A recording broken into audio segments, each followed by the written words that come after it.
suy luôn tung tu i kim tlang zong amoi nghe ye mà se ka thiên lai đam nan an kan nem min lan si lo in hil sok ang kan tiang thu zong bay say bo ito na hiang leng dang trang chu bel ta la cây pon hil dài cả rêu na nghe tiang bia thu zong te kha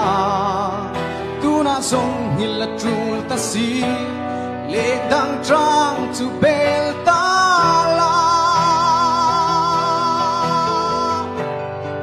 lại na Adam về mà na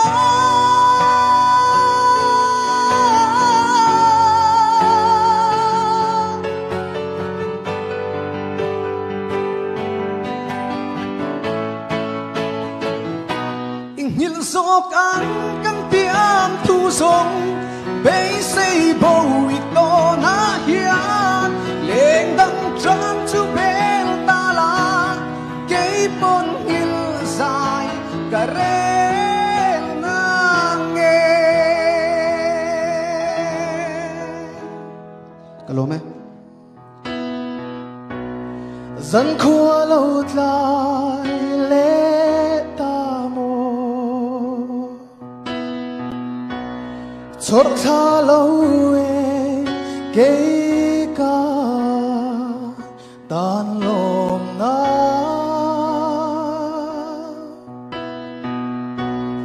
anh đăng tu đăng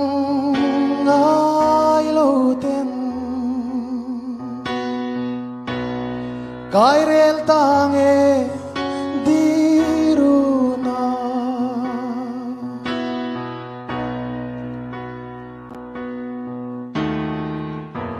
suy lung lo mi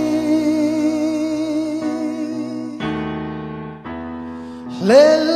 tên mi lo ha ca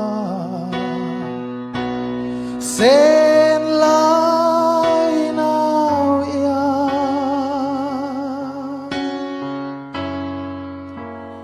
nuôi du ni tu đăng